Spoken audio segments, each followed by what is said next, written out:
हमारा देश सनातन काल से ही ऋषि मुनियों का देश रहा है। हिंदू धर्मग्रंथों में कई महान और तेजस्वी ऋषियों का उल्लेख मिलता है। उन्हीं ऋषियों में एक ऋषि दुर्वासा की कथा मैं आपको बताने जा रहा हूँ। ऋषि दुर्वासा को उनके क्रोध के कारण जान जाता है। क्रोधित होने पर ऋषि दुर्वासा सभी को श्राप दे देते थे, लेकिन एक बार उनका दिया हुआ श्राप उन्हीं पर भारी पड़ गया और जब सुदर्शन चक्र के भय से भागे दुर्वासा। राजा अम्बरीश की कथा। एक समय में अम्बरीश नाम के बड़े धर्मात्मा राजा हुआ करते थे। उनके राज्य की सारी प्रजा बड़ी सुख शांति से रहा कराती थी। वह सभी मोह माया से दूर निश्चिंत होकर अपना अधिकतर समय ईश्वर की आराधना में लगाते थे। राजा अम्बरीश भगवान विष्णु को ही अपना सब कुछ मानते थे। उन्हीं का नाम लेकर वो अपनी प्रजा का देखभाल करते और स्वयं भगवान के भक्त रूप में सरल जीवन बिताते।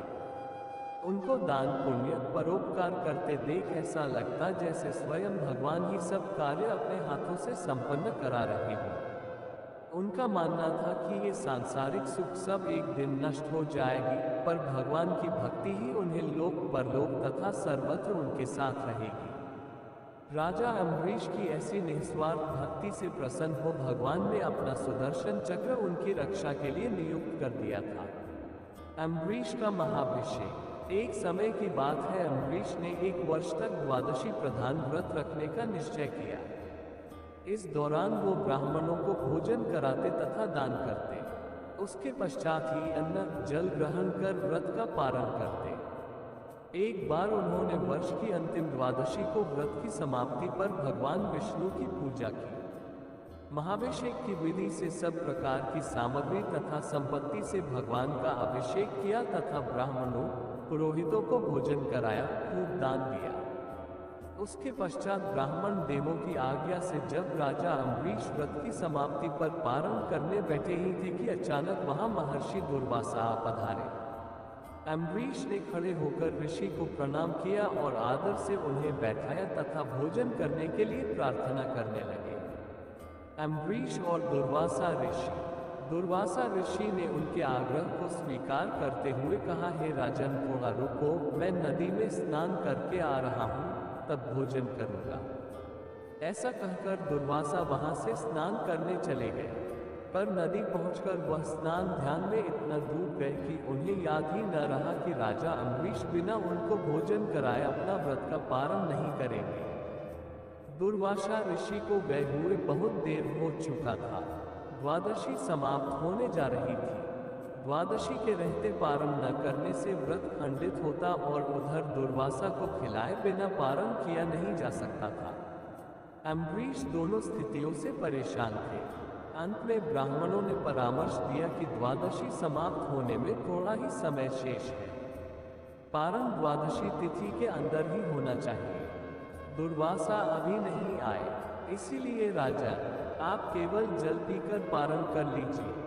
जल पीने से भोजन कर लेने का कोई दोष नहीं लगेगा और द्वादशी समाप्त न होने से व्रत खंडित भी नहीं होगा। दुर्वासा ऋषि का क्रोध। शास्त्रों के विधान के अनुसार ब्राह्मणों की आज्ञा से उन्होंने व्रत का पारण कर लिया। अभी वह जल पी ही रहे थे कि दुर्वासा आ पहुंचे।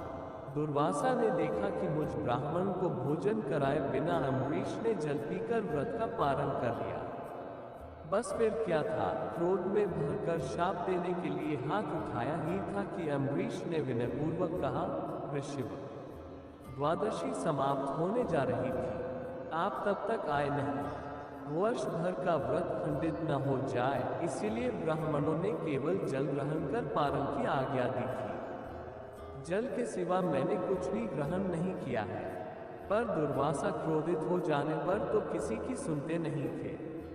अपनी जटा से एक बाल उखाड़कर जमीन पर पटक कर कहा, लो, मुझे भोजन कराए बिना पारण कर लेने का फल भुगतो। इस बाल से पैदा होने वाली कृत्या अम्बरीश को खा जा।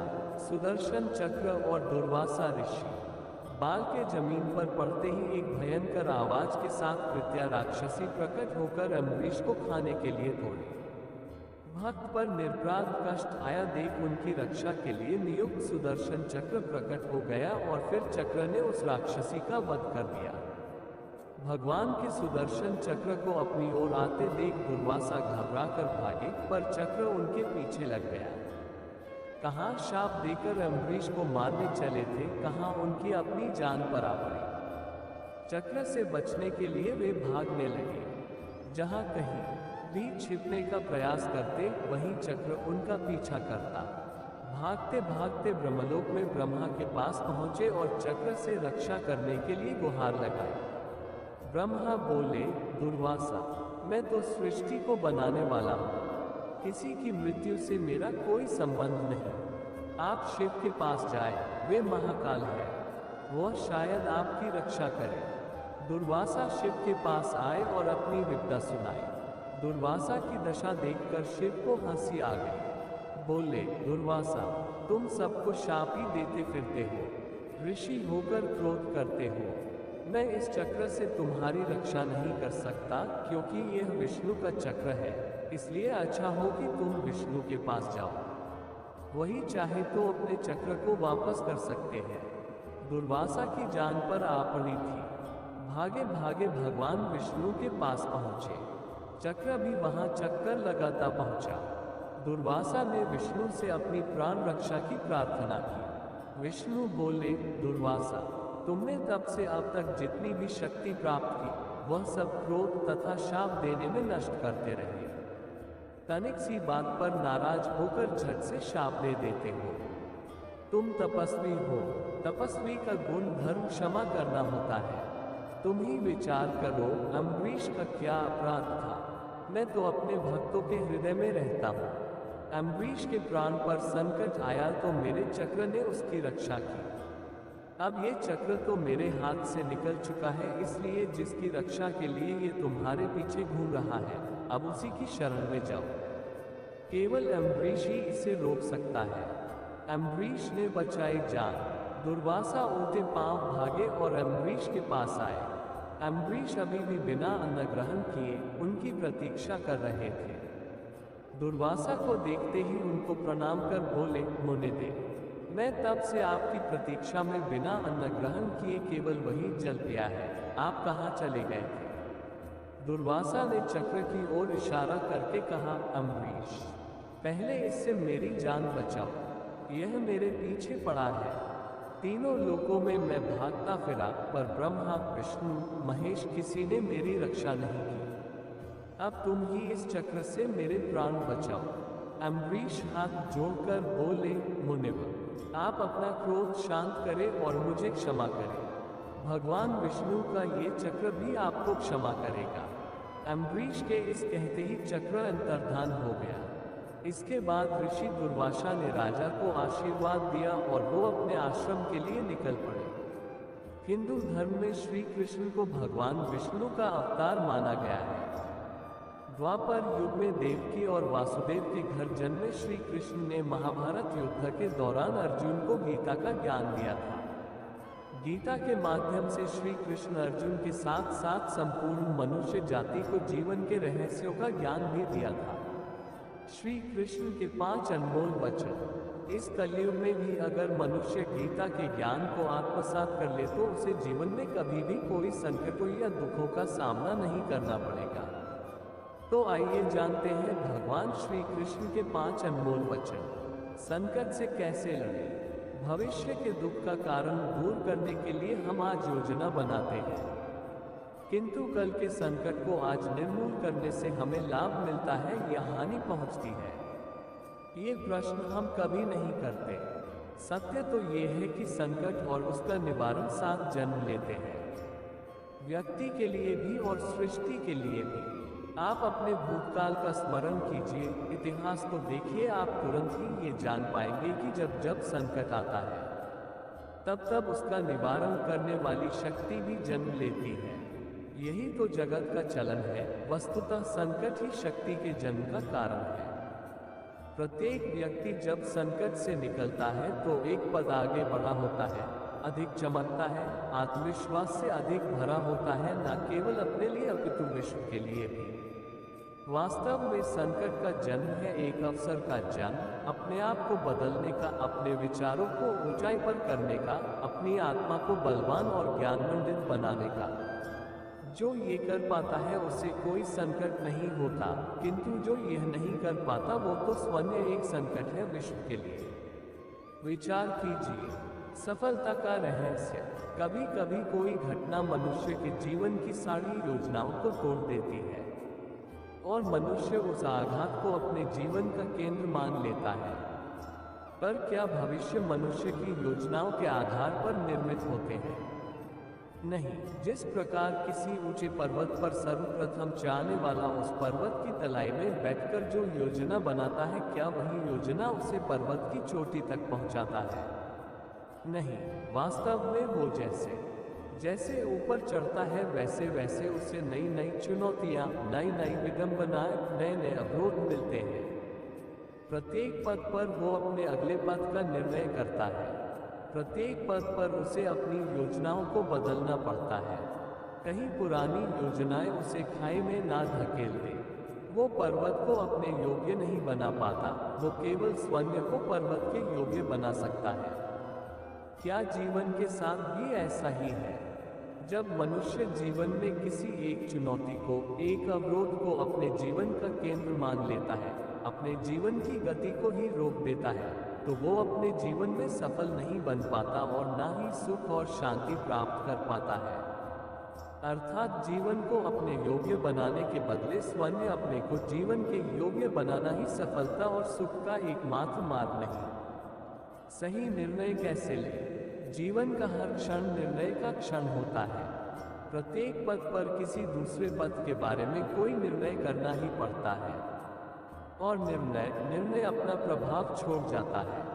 आज किए गए निर्णय भविष्य में सुख अथवा दुख निर्मित करते हैं, न केवल अपने लिए, अपने परिवार के लिए, आने वाली पीढ़ियों के लिए।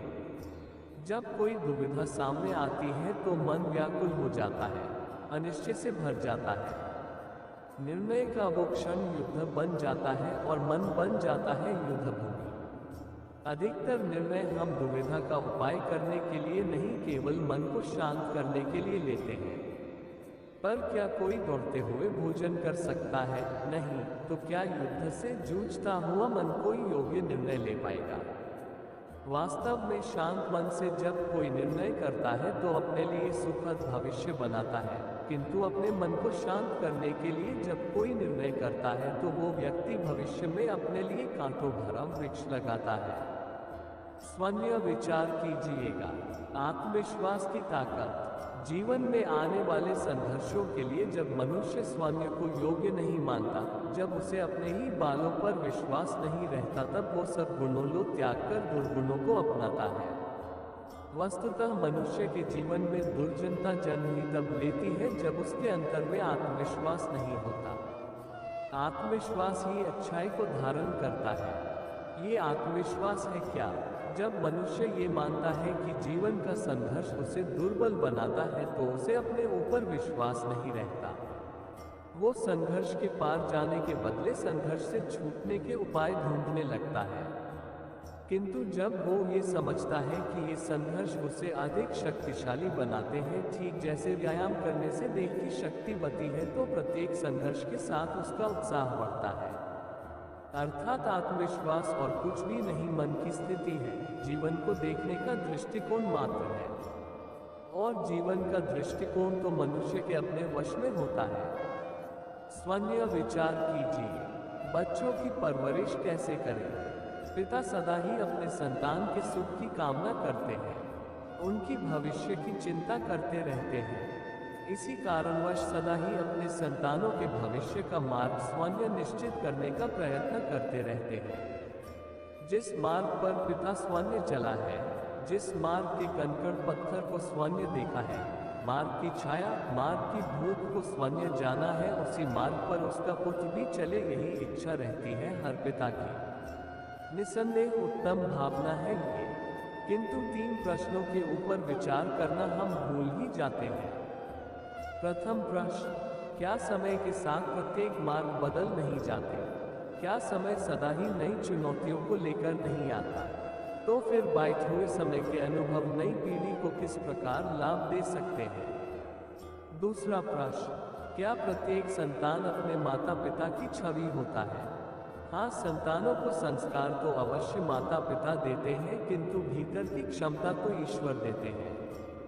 तो जिस मार्ग पर पिता को सफलता मिली है, तो विश्वास है कि उसी मार्ग पर उसके संतानों को भी सफलता और सुख प्राप्त होगा। तीसरा प्रश्न, क्या जीवन के संघर्ष और चुनौतियां लाभकारी नहीं होती? क्या प्रत्येक नया प्रश्न नए उत्तर का द्वार नहीं खोलता? तो फिर संतानों को नए नए प्रश्नों, संघर्षों और चुनौतियों से दूर रखना, ये उनके लिए लाभ कहलाएगा या फिर हानि पहुंचाना? अर्थात जिस प्रकार संतान के भविष्य का निर्माण करने के बदले उसके चरित्र का निर्माण करना श्रेष्ठ है, वैसे ही संतानों के जीवन का मार्ग निश्चित करने के बदले उन्हें नए संघर्षों के साथ जूझने के लिए मनोबल व ज्ञान देना अधिक लाभदायक नहीं होगा।